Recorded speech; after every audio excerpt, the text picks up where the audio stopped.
thì cho chuyện đó tí nó chơi Dạ tuổi. Tôi chỉ biết sẽ đợi chế nó nha ta. Để tôi cho cây nó rồi món là cái tao cái ký nó nữa. Lần đó phải nó nữa, đó phải nó ok nữa. Sai thì sẽ dục cá hàng nó xỉu sẽ bọc cá nữa. Lần đó phải sáng thì lần đó phải nó ok thế nữa. Nó ơi. Nếu mà cái tao cái chế chọn đi tới giờ mà cho mình ký nó này. Được bụng. Được cá thật tài nha. Là muốn cho cái tao cái nó ký nó sẽ bọc cá nữa. Sai thì dục cá hàng nó. Nó sáng thì lần đó phải nó ok nữa, sẽ bọc cá nữa.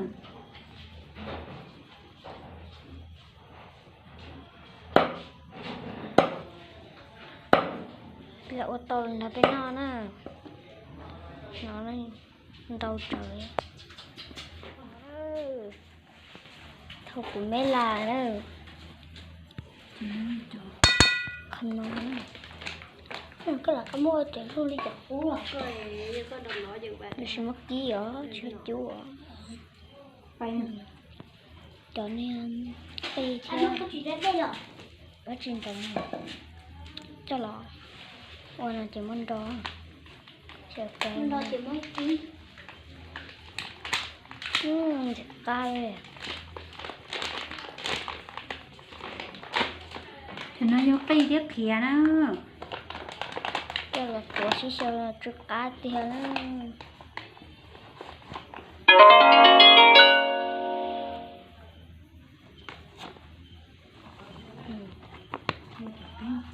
Đâu lên.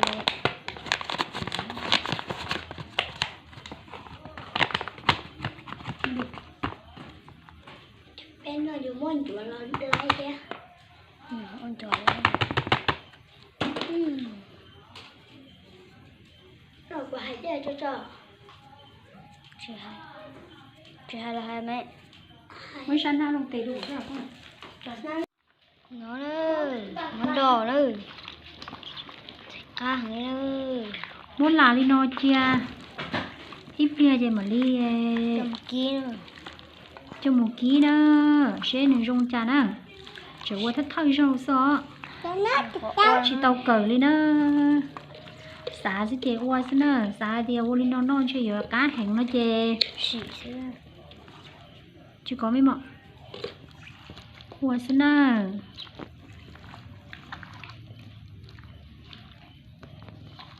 Trước cá tiền. khiến chè no thế nữa Khi chồng chê bằng nên nó nữa. Nó xoay nữa. Wow, lâu tù. Tù tầm nó mà lo xa đó. Đi phải tả. Mấy chẳng chuẩn sẽ tra tư cả. Kéo.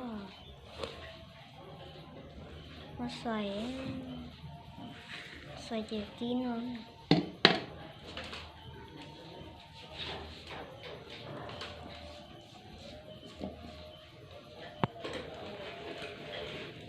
Chọ tù hướng nào hết.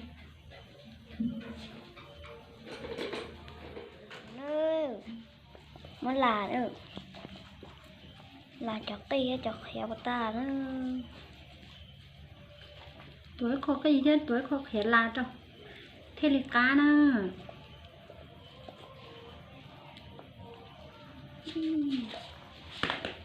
Cá lên.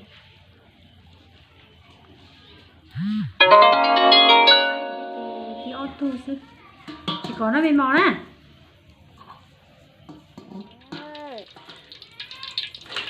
Nó bên đây bà ta là cho kì nữa. Tao cái cú rồi. còn cho cú về dầu ký nữa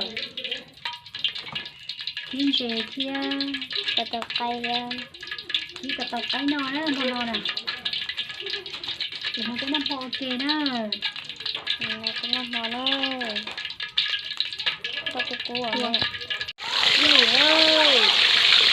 Cho một cái lò kìa.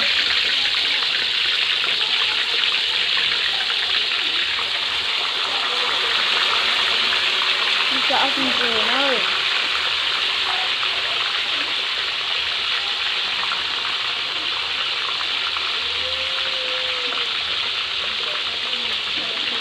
cái tàu nó cũng nằm mò nữa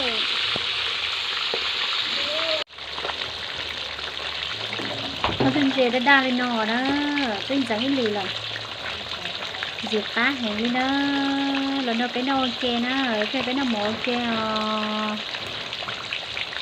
nó sai phần diệt tá cha cái tao cái nữa cái tao cái cái nọ nữa mấy cái đó nọ nữa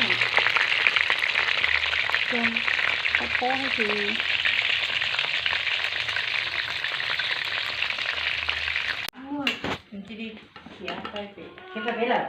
cái nó mò nó có tao cái nữa nó sắp lời nè lo gió không chẳng xe nó mò nó xe từ hả nó mò cho nó cho chọn xe ký nè ở trên xe ký tay vào như xe lo à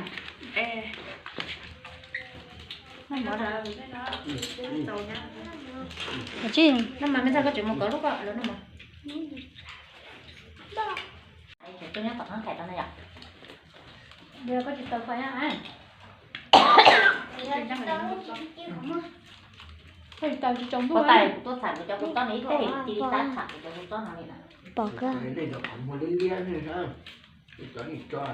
tao phải bỏ mấy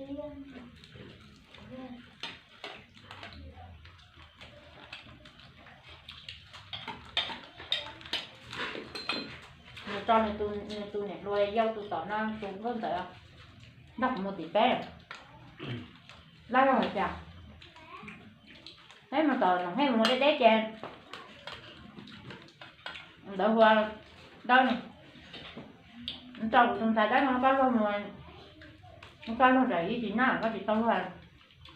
Xong rồi có lọ cái nó còn sang một tuần. Nên một tuần nó chắc là nó một cái dây không. Ta đã không nãy đây ứng tiền không để em mới xong rồi em mới xong rồi mẹ để em mới xong rồi còn tiền học cũng lo vậy em mới cũng xong học to nhớ ước bóng đây ước tự chỉ đây sẽ ước hạt thua ước ta thành tựu đã chỉ ước tự lấy ước nhà họ tự lấy nhà đến lo để nó lo tiền tự lấy được sát thì tiền này thôi nó thì nó chỉ cũng mà vui cho nên ra nó chè mà tự lấy cho sát thì nữa thế ấy không giờ ước trong đấy tự tí sai ước chi thêm tài chế giờ giờ nó phóng sát thì nó cũng rất nó sẽ ước là rồi nhảy tụt lại thôi thế rồi đó chị ước hoặc là cả một tờ lấy đôi tí sai thì ước một chế à ước thì lấy một tí chế đã được lấy một ước thì phú đã đây là khi để ước phóng lên đã là đã được rồi đã được tôi một ước lên luôn đã đã rồi kìa chỗ luôn đi à nó khi này một khó luôn là khi này phóng đế ấy nên tự tôi nên chị tự tôi nên tôi nên tổng từ họ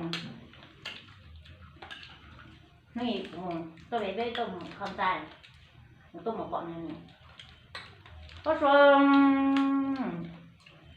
chuyện đó khó khởi một phút đẹp của man sai thôi tại nó cũng tôi có bộ này bé nó cũng toàn nhà của thế tổng sẽ có bộ chặt có thể toàn nhà bộ năm nên chuyện đúng hết rồi chuyện của bộ năm bộ tao một năm nó năm đưa xe một năm nó chặt thời có số phút đẹp chịu tuổi mù chỉ đã chia lộ như bộ trở về theo của chị do nhiều tiền vào thứ ha nhớ đàn hay nắng à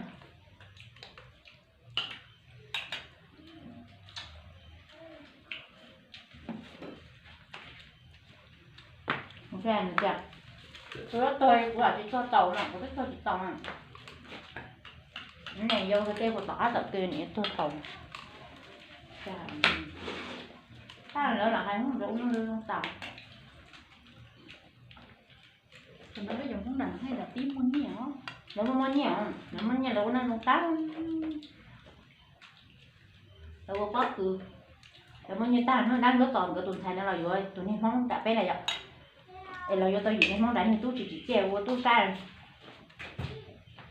là do tôi nên một cái tờ này cho người ta rồi chị là tôi như tôi chỉ chèo tôi xa rồi tôi như là téo nó chỉ là lưỡi chỉ rồi trả tên nhân thay để sai tôi xa mình phải tôi phải biết cha rồi rồi như tôi chỉ chèo này tôi theo trò đỡ lọ nào chả món nói ở đang đỡ tao nhân thay này rồi tôi món xa là ta lưỡi chỉ rồi nữa rồi như tôi chỉ chèo thì nó món sẵn sàng nên xài còn nên xài cho chế độ còn nên tú xài chắc còn cho nên con cả nó cơ mà nó thiếu tại có đầu đấy Bây giờ tôi làm bột tao có sữa cho cho anh.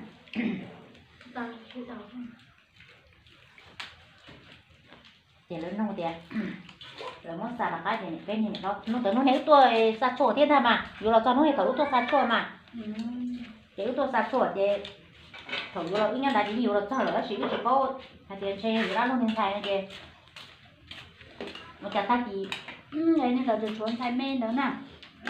em giống như này họ ép lỡ tỏ nó ép nên tỏ nó vô này lo tủ đấy nha lo tủ này nha lo chọn xài lo lọp lóc tủ nha lo chọn xài lo lò chỉ trong nên đó tủ đấy này dâu tủ rồi nghe dâu tủ này Thế này giờ chỉ là tuổi nó chuyển nó nè. nhìn tới này vui gì nhìn tới này vui lắm mà không được chọn Cái bùn rồi ở đây vui dữ quá sợ nè.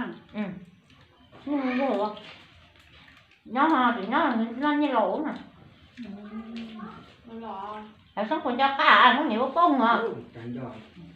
không nhiều giống cái gì thế không mấy đứa sẽ tốt Bỏ nó kia mà thế tốt mà ông bê đó à. nó bên xong cũng lâu vô à cú lâu lại xong lại chọn nhiều vô men men mà đứa chỉ có nó sợ Cha. chọn này nó nghe lỗ nhó lỗ lỗ nó này của tôi bé tôi một xong cô bảo con kia nó lỗ tôi của tôi cô tôi lỗ cô mà anh này Nó có tươi à. là nó khoan là để nhá nhìn nó chỉ là nó khoan Không. Tôi có nhiều nói với cho không lo nè. là chi mà mình rất to nữa mà Trong bột này là nó không bên.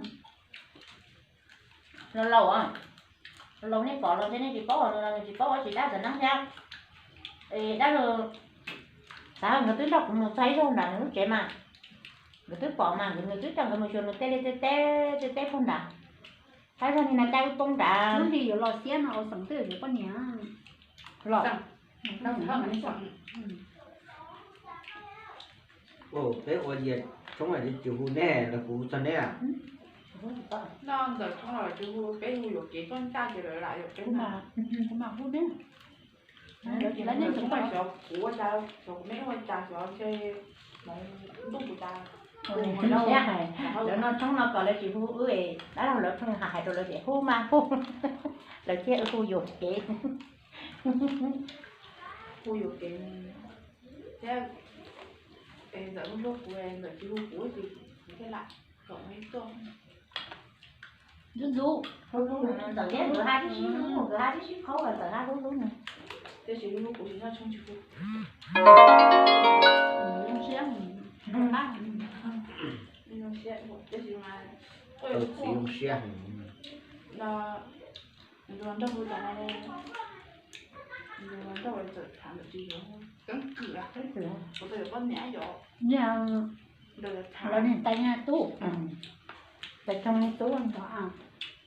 thế tại trong này này đi dông Nhà tay nó nụ á. người ta nó nói nó bêu qua cái bêu có qua nhà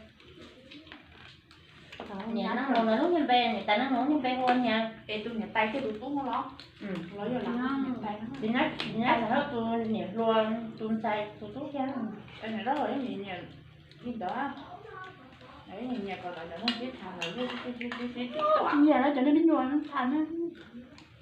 thì tao không biết chỉ sử dụng mà cứng cự gì vậy Ở sẵn tức thả nhà. tôi tập tức thả như hay là phát triển lên một ký lọ chỉ hay thở của hai con này rồi Nhà một khó nhá chi hả. nhưng mà rồi một ót giờ một ký nên xài là như thế nào Do à. Tí. Ừ. Tết ngọt tầm bún. Thả ô sẵn đấy thả đốt tu rồi nha. ê trở nó nha sẽ chống họ trở nó này như bé thế đi chơi tôi hàng vô tôi thế được chợ vô cho tôi thế được Nhà không trái ở sẵn nhung à. phải nhau tỏ biết tỏ tuổi đấy nào Sẵn nhung tỏ kiếm nó nó khuôn. Không trái. Sẵn tên chú ở sẵn tế xin nhớ đâu. Nhiệt thẳng à. nhưng phải là điều chị mà đi nhiều quá Mình tại nó trong lòng nên nó nhiều giờ tôi nói cái gì rồi nên nhận dầu lo hết tia nhà tay nó chèn nước nó xíu tao chèn cái mày sót lú mình tay hả thì sao tôi mà là hay dạ chị tôi vừa giữa tôi chị với bạn lúc nào ạ có luôn đi ra rồi có gì quá mua à hay vậy đúng rồi đó mấy nhà tú cái dù lọ nhiều á tỏ liền tông nên là có một lắm chỗ không rồi này nó trong em có thầu nắng ra mưa thì rất chi cảnh nào để ướt toàn nó ướt cho tôi ướt như thế cái chỗ thì tôi như thế nó mà chạy rộng rồi rộng rồi